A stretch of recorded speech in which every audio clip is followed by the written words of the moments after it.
Week 12 in the Always Sunny in Sayreville League, and nothing was resolved this week. Both divisions are still up for grabs. We don't have any division clinched. No playoff spot has been clinched. Every spot is fluid right now. We know that the Porter Division champion will be the number 1 seed, and the number 2's division champion will be the number 2 seed, appropriately. But other than that, based on the outcome of the games this week, we know nothing still. There was so much relevant action in Week 12 that I almost don't know where to begin. Almost. Injuries this week.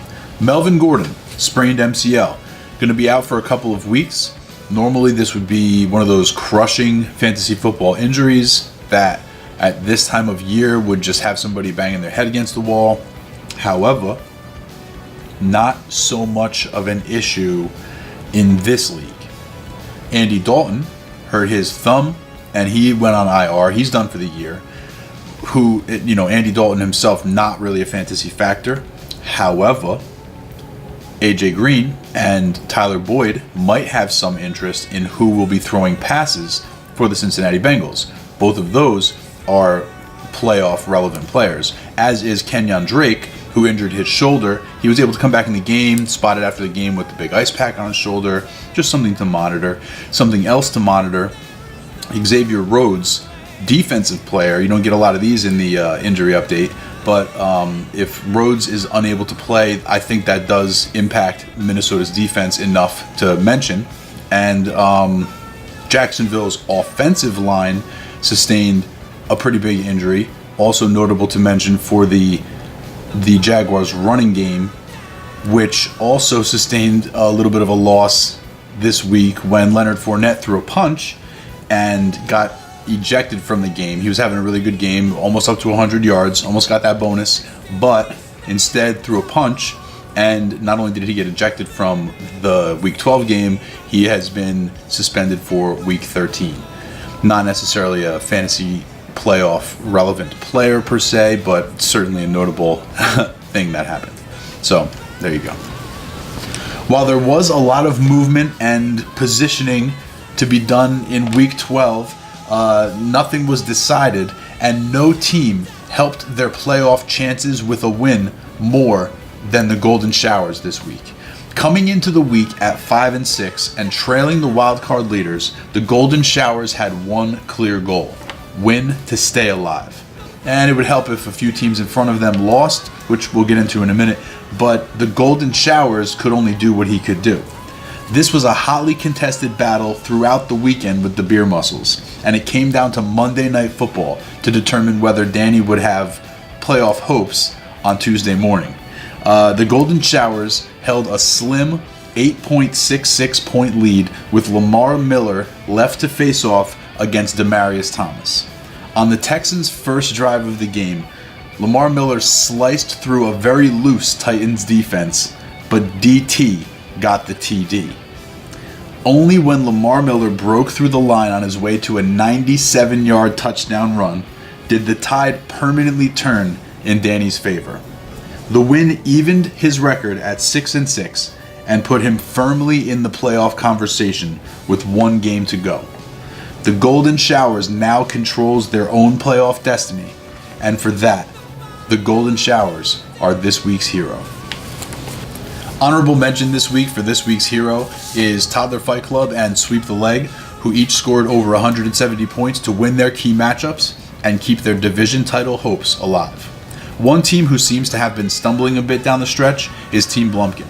Producing one of their lower point totals of the year, Team Blumpkin has now lost 4 of their last 6 games and find themselves in a 3-way tie for 2 playoff spots with just 1 game remaining. 8 of their 10 players this week scored less than 15 points, with 5 of them being in single digits. One of the top scoring teams in the league should not be teetering on the brink of playoff elimination with a loss in the final week of the season, but that is exactly the situation that Team Blumpkin is in. With a loss in Week 13, they would be vulnerable at 6-7 with no guarantee of postseason action after scoring all those points. And for that, Team Blumpkin is this week's GOAT. Okay, rather than recap every individual game from Week 12, because they were all pretty important, I figure it would be easier to just hit the highlights so we can move right on to the Week 13 key matchups, which are all really important. Toddler Fight Club and the Drunken Bums both won this week, keeping their records tied at 9-3 and setting up an epic final weekend to decide the Porter Division title. Similarly, the number 2's division title is now technically in question as Sweep the Leg beat Rutherford B. Hazy to pull within a game with 1 game left. A tie in record would put the division title up to points.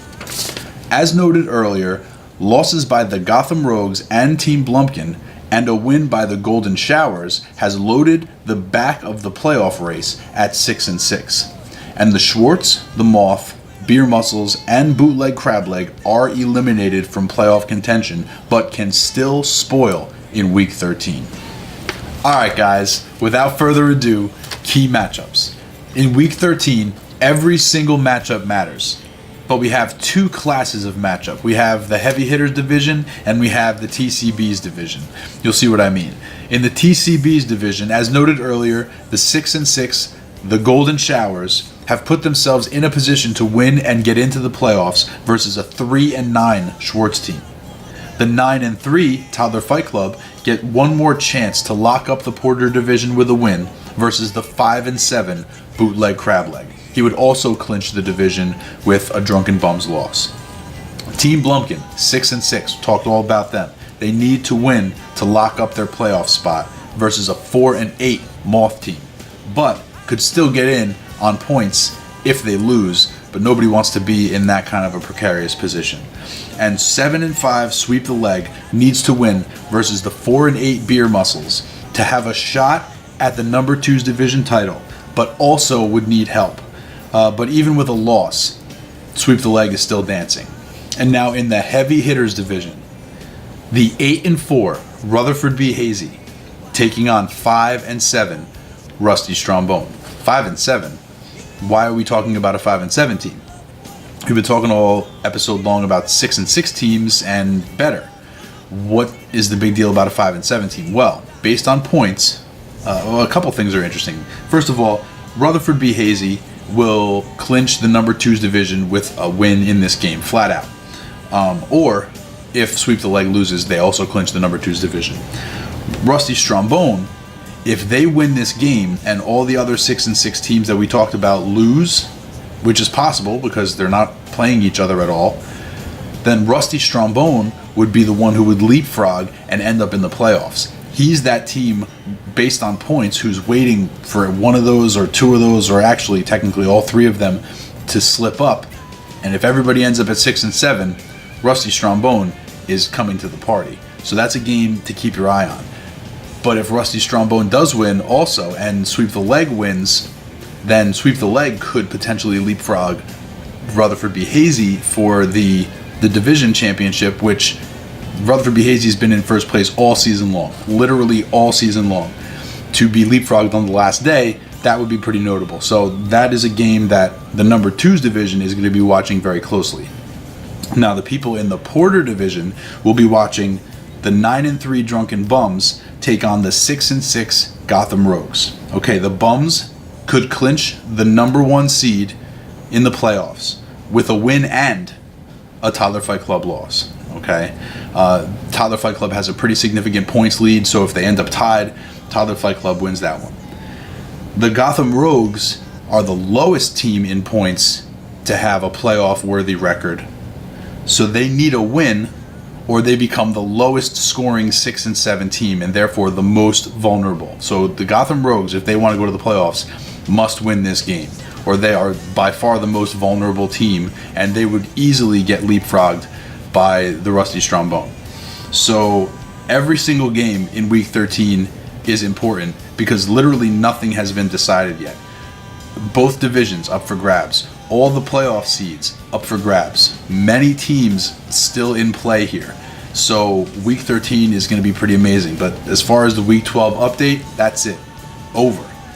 Don't forget to set your lineups. Don't forget that the playoffs are just around the corner. That means that if you didn't make the playoffs, it's time to stop making waiver claims. Okay, you can make ad drops but no waiver claims if you're out of the playoffs. That's after the regular season is over. You can still make waiver claims in week 13. You know, let's relax. Although I guess it's already been done, right? So, yeah, about that. I'll see you guys next week where it's always sunny.